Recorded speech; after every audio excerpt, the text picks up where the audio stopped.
Ons is vanaand hier by die Hewlett tent vir die Stalletjie House partytjie. Dit gaan ongelooflike groot pret wees.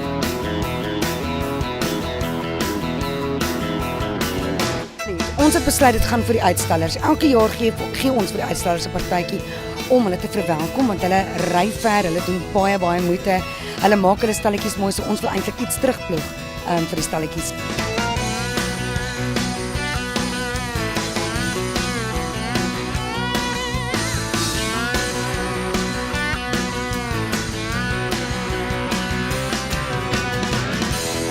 Vanaand skep actually die vibe vir die hele week. Hierdie in die Boskunstefees is die enigste fees wat vir elke stalletjie vanaand 'n party gooi. Vir my persoonlik was dit heerlik om te sien in die bos gee vir hulle ook 'n geleentheid om 'n bietjie hulle hare los te maak.